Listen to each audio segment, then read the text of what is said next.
Welcome to a fine gaming experience, everyone. Bricks here with a special introduction for you.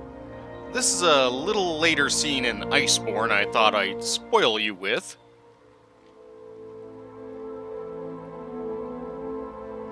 I did a little test recording with Ice that didn't go too well, and unfortunately he won't be here for this one, but I'll try to keep you entertained. As will Fiona with her brand new Poogie fighting technique.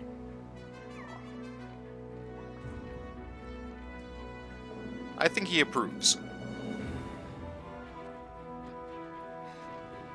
But as mentioned, I was fighting Teostra in the background here. We beat him in the Wildspire Waste, and apparently he's retreated from that fight here to a special arena.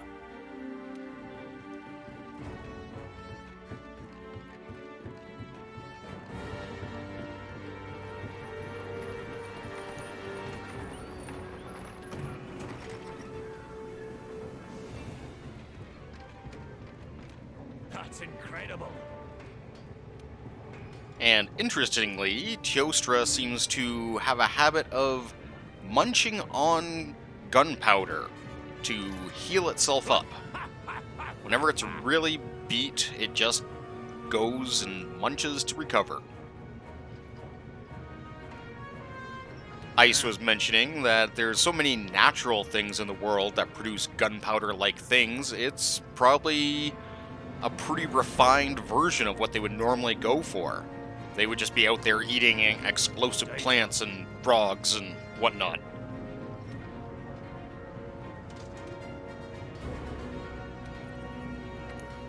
Time for a new weapon as well, though. And this is one of our fancy Devil Ho weapons. The Berserker Sword it starts at. But I managed to get enough spare goodies we can upgrade it. A lot of the Devil Ho weapons have special names. Berserker Sword to Anguish.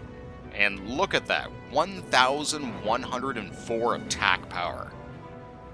It does have negative affinity, but that is a lot of damage.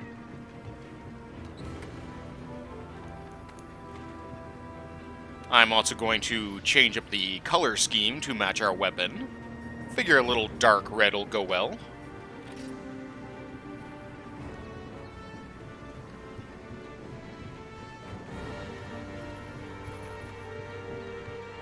That's a lot of teeth, and probably not even half of the amount Devil Ho actually has in his mouth on that sword.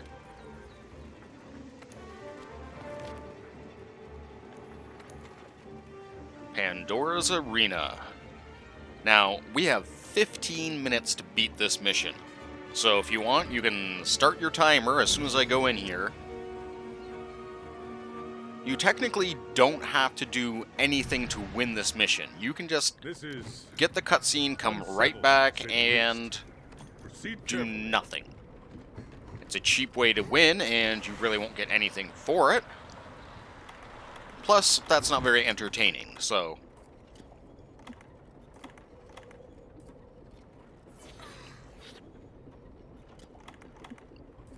And despite this being such a short fight, I am going to get fully buffed, including cool drinks. Cool drinks will be a necessity in this fight.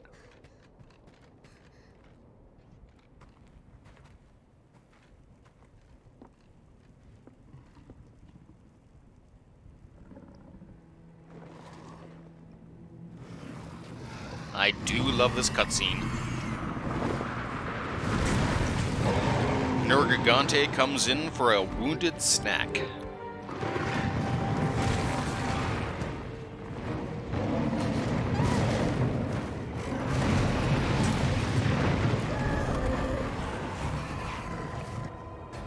Meet Teostra, Teostra's mate.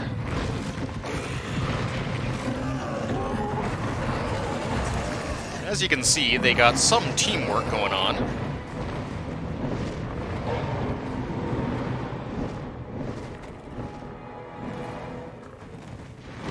And she will be our challenge.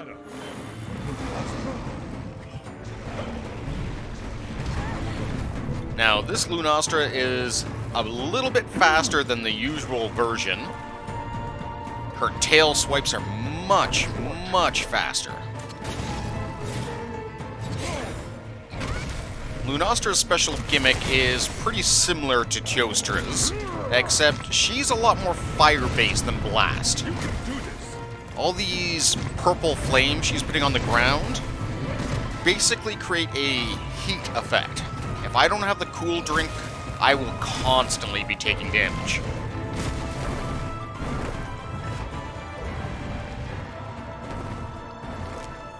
And I'm going to need some stones to show off the new abilities of the Greatsword. Now, you're able to do a Slinger Burst and go directly into your big finisher. And when you do your big finisher, before you want it to hit with just the edge of the blade to do the big damage. If you are up close and get the 2 hits in, it will end up doing a red slash effect straight down where your blade hits. That's your cue that you did your timing right and got both hits in for maximum damage, and it is a noticeable boost.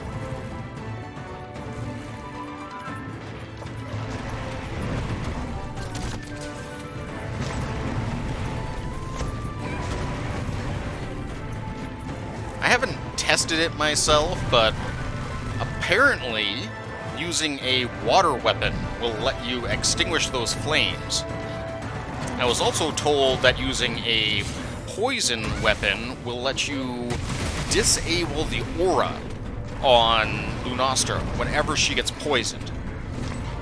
Now, the catch with that is Lunastra has huge resistances. Well, that is Luna's supernova attack right there. She lights up a huge area in her purple flame effect and just keeps pulsing out waves. And after a little bit, she sends out a huge shockwave to go with it. If you're not on the edges, you can take a ton of damage. Speaking of ton of damage... Aw, just missed. I'm kind of glad Ice isn't here, because he would just be ashamed of some of my greatsword moves. It is one of his favorite weapons.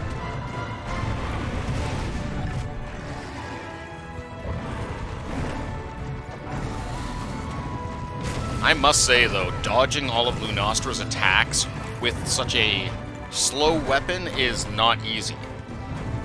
I do try to shoulder charge through some, and manage to now and then, but it's hard, and she can do very quick attacks.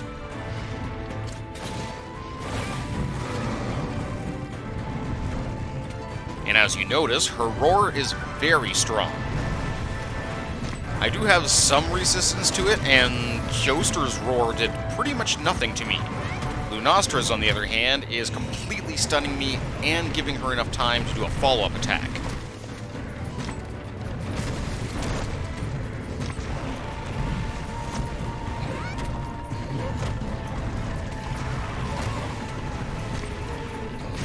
It's hard to get that final hit in, but so rewarding.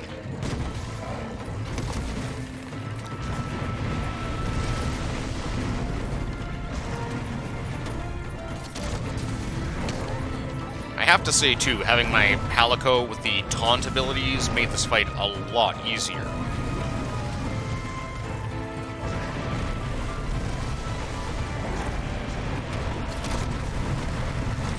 And if you remember, Teostra had a special weakness to flash pods.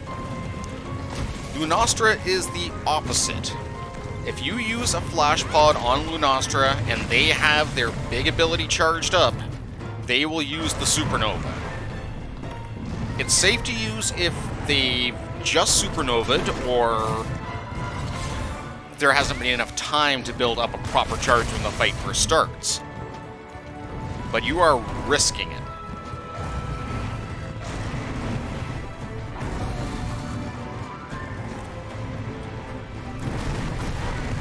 Oh, that straight-on fireball has a long range. But I can get some payback of my own. You can hit with both spikes of the Dragonator to get extra damage. I could have done almost 2,000 there.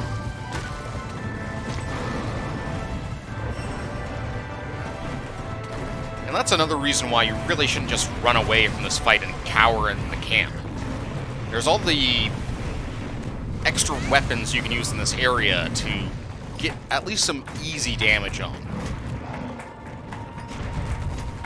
The boulder isn't the easiest one to hit with, but it does a lot of damage and is quite worthwhile. The Dragonator is very easy to hit with. There's cannons and a few ballistas on the edges, but they're either unreliable to hit with or just don't do enough damage to be worthwhile. You should really just be using your weapons instead of the ballistas, I find.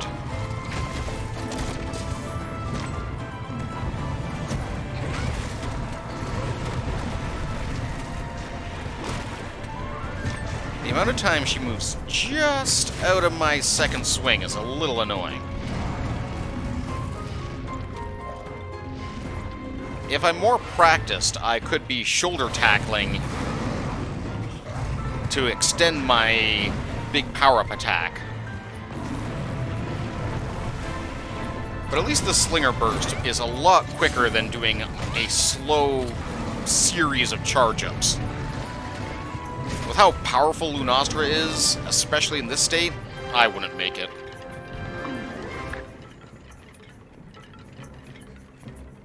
But off she goes.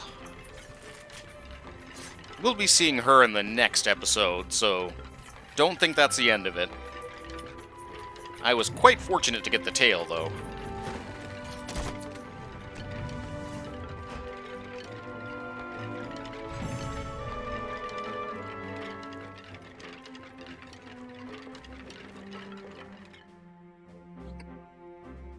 And you do get a lot of goodies for the fight. Again, don't cower in the camp, do the fight. That's why you have the game, right? Like, you want to be playing it and enjoying it.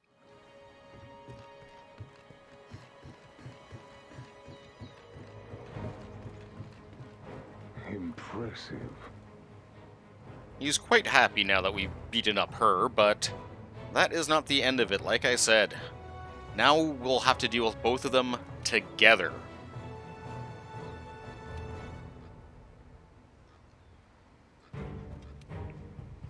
That's 2 Elder Dragons together.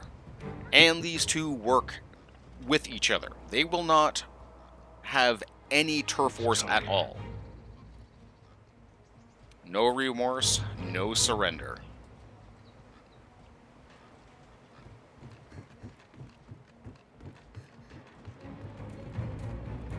And of course, we got a few pieces of armor to show off.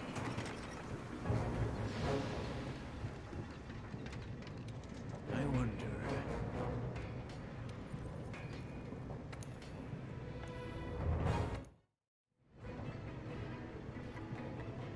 The look of the Lunastra set is interesting.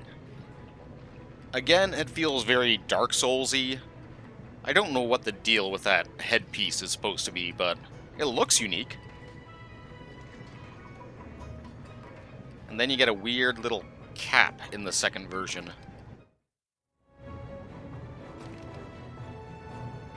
Meanwhile, the alpha version gets the weird cap. It feels almost like an armored pirate robe. The skills are a very mixed batch. You get some evasion, you get some attack boosts, you get some help skills, you get some tool skills. It's a quasi, like, team set. You get the increased stamina cap with just 2, and the Mind's Eye ballistic skill we've seen before. This one takes a full 4 pieces though, so it's a little harder to mix and match with this if you want the big bonus. A fancy crown with earrings. And these get a lot of good slots. Like, that's a 3-piece and a 2-piece slot on the hands right there. It's worth considering using the betas, like I've mentioned before, to get the bigger benefit if you can with the gems.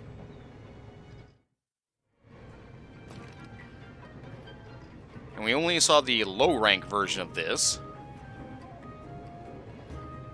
Again with the dorky horse head, though.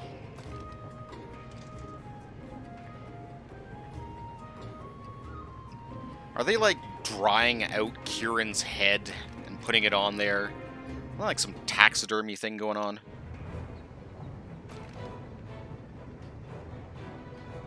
At least she doesn't get the horse face on her. No joke intended. And these are very survivor skills, with the thunder attack bonus, of course. I really like this one for daggers and whatnot. The free element ammo up can be really good since you get 3 points of it there with this armor set to unlock weapons. Or, as Ice has pointed out, have fantastic bow attacks.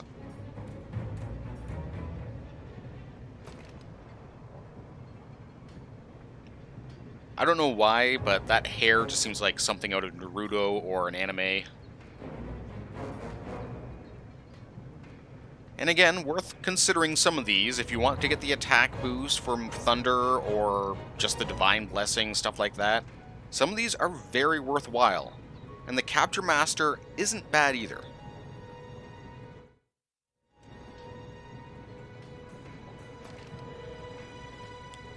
Just some cool shades with stun resistance. You get 3 1-gem slots on this, so it's not bad, but it's not a set thing or anything. And stun resistance is handy, but you probably want something better. The Kulu head, though, is worth just for the appearance. Pro Transporter only really helps if you're doing like an egg mission, but the appearance, like, seriously. The Wiggler head is a famous one you'll see a lot just because of wide range. It's a great one for team builds, and it's so dorky, people love it.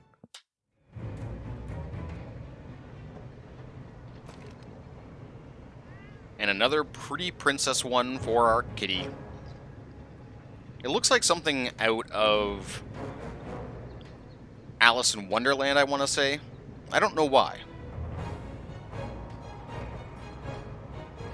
Make it red and she'd be a interesting red queen.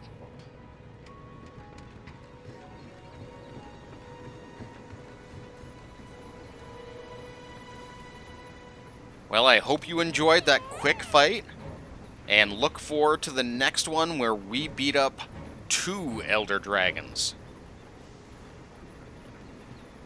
So see you next time, and take care all.